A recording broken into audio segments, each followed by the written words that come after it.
1988 წლის 9 სექტემბერი საქართველოს უმაღლეს სასამართლო კოლეგიას 10-დღიანი სასამართლო მოსმენების შემდეგ არასრულწლოვანის გაუპატიურებისთვის და მკვლელობისთვის განაჩენი გამოაქვს.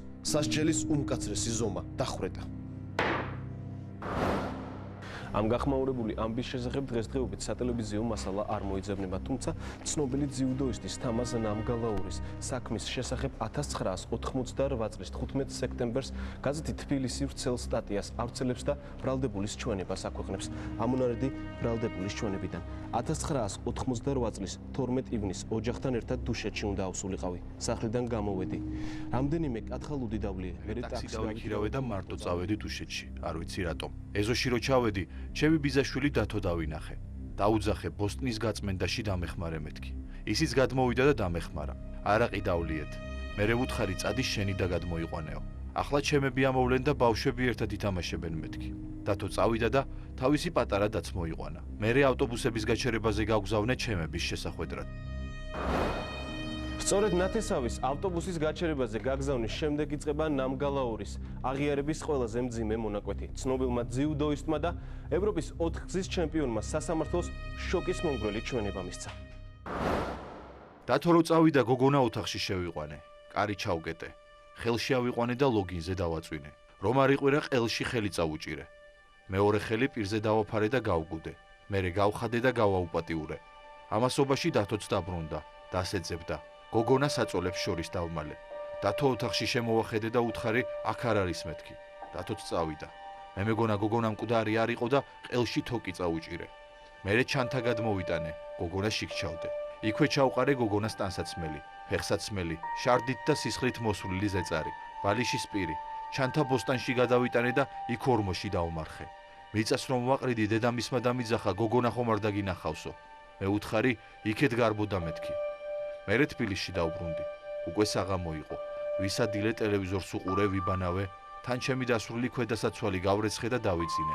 მეორე დღეს დამაპატიმრეს. როგორც უზენაესი სასამართლოს არქივში შენახული საქმის მასალებიდან ირკვევა, ნამგალაურის ჩვენება მისი ბრალი ბოლომდე დაადასტურა და მას საბოლოო სიტყვა მიეცა. აი ამ საქაღალდეში ინახება დანაშაულის ამსახველი შემაძრწუნებელი ფოტომასალა, რომლის ჩვენებაც რა თქმა უნდა ტელევიზიით შეუძლებელია. ბრალდებულო ნამგალაურო, თქვენ მოისმინეთ სახელმწიფომ ბრალდებლის სიტყვა. აგრეთვე მოისმინეთ თქვენი დამცველის გამოსვლა, რომელმაც თქვენთვის სასჯელის შემსუბუქება ითხოვა. სისხლის სამართლის საპროცესო კოდექსის თანახმად თქვენ გაქვთ უფლება თქვათ საბოლოო სიტყვა. უმძიმესი დანაშაულის აღიარება ნამგალაურის სასამართლო პროცესზე ერთადერთი შოკის მომგვრელი ფაქტი არ ყოფილა. ზუსტად 24 წლის წინ ცნობილმა ძიუდოისტმა ასევე ყოველსათვის მოულოდნელი საბოლოო სიტყვა წარმოსთქვა. არც წინასწარი გამოძიებისას უარყოფთი და არც ახლა უარყოფ დანაშაულს. მე ახლა 31 წლის ვარ. თუ არ დამხრეტენ და 15 წლის შემდეგ გამოვალ ციხიდან, რა გარანტია იმისა, რომ ისე ვარ ჩავიდენ რაიმეს. ამიტომ მე მხარს არ ვუჭერ ჩემ დამცველს და გთხოვთ, ჩემს მიმართ გამოიყენოთ სასჯელის განსაკუთრებული ზომა. ნამგალაურის ირგვლივ მithქმა-მოთქმა სასიკვდილო განაჩენის გამოტანის შემდეგაც არ დასრულებულა. ოფიციალური ინფორმაციით ცნობილი ძიუდოისტი 1992 წელს დახვრიტეს. თუმცა ამის მიუხედავად ნამგალაურის შესახებ ბევრი ჭორი გავრცელდა. მათ შორის ერთ-ერთი ვერსიით სასამართლო განაჩენი არ აღსრულებულა.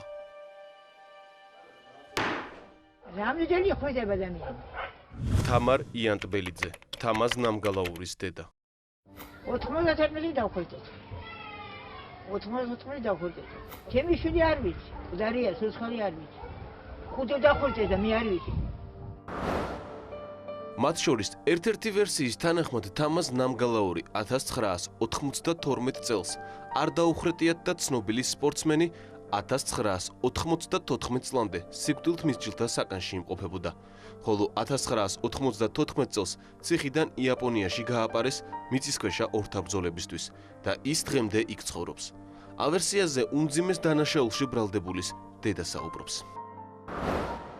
იაპონიაში რომ იყიდნენ მიწისქვეშა ორთაბრძოლას, იქ აყიდა. იაპონელებს არ აწყობდათ ეს უცხო ილები, ქართული ილები. საბჭოთა კავშირის ძიუდოს ფედერაციასაც არ აწყობდათ, რომ ქართლის ყოფილიყო საბჭოთა კავშირის ძიუდოს ფედერაცია. ეს ძალიან მნიშვნელოვანი და ცოტა უჩვეულო ამბავი იყო დამგალაურის საქმეს გულისხმობ. თეიმურაზ ქორიძე 1986 წლიდან 1991 წლამდე გაზეთ თბილისის ჟურნალისტი. თეიმურაზ ქორიძე ერთადერთი გარეშეპირია, რომელიც იმ დროისთვის ყველაზე გახმაურებული საქმის, ყველა დახურულ სასამართლო პროცესს ესწრებოდა.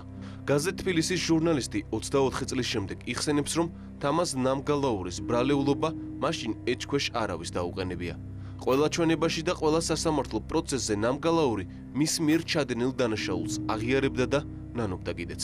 ის რომ თავისი რაღაცა გამოგონილი ილეთის გამო ვიღაცები მტრობდნენ მას და ამის გამო მოუწყვეს ესა, ეგ ვერავითარ კრიტიკას ვერ უძლებს ეს. უბრალოდ ძალიან ტრაგიკული ვითარება რომ არ იყო, ძალიან სასაცილო არგუმენტია. იცით, დამში და მაპატიეთ და რაღაც ესეთი რამე არ ყოფილა. ღირსეულად მიიღო, როგორც არ ვიცი, არ მომერიდება, თუ შეიძლება ასე ითქვას რა. ეს რაც მიუსაჯეს მას ის მიიღო კაცურად და ღირსეულად. 9 წლის ნათესავის გაუპატიურებაში და მკვლელობაში ბრალდებულის ფსიქიკური მდგომარეობა მაშინ არავის შეუმოწმებია. იცით ის გოგონა რომელიც რაღაც გასაოცარი სისასტიკით დაიღუპა რა გაუპატიურა და მე ხერხემალში გადატეხა ჩანთაში ჩატერა სპორტულ ჩანთაში და ბაღში დამარხა გვამი. ის გოგონა იყო 14 კილო. წარმოიდგინეთ თქვენ თქვათ აი როგორ უნდა წარმოიდგინო ეს რომ ეს არის ქალი თქვათ აი ამ თვალსაზრისით 14 კილოა სულ.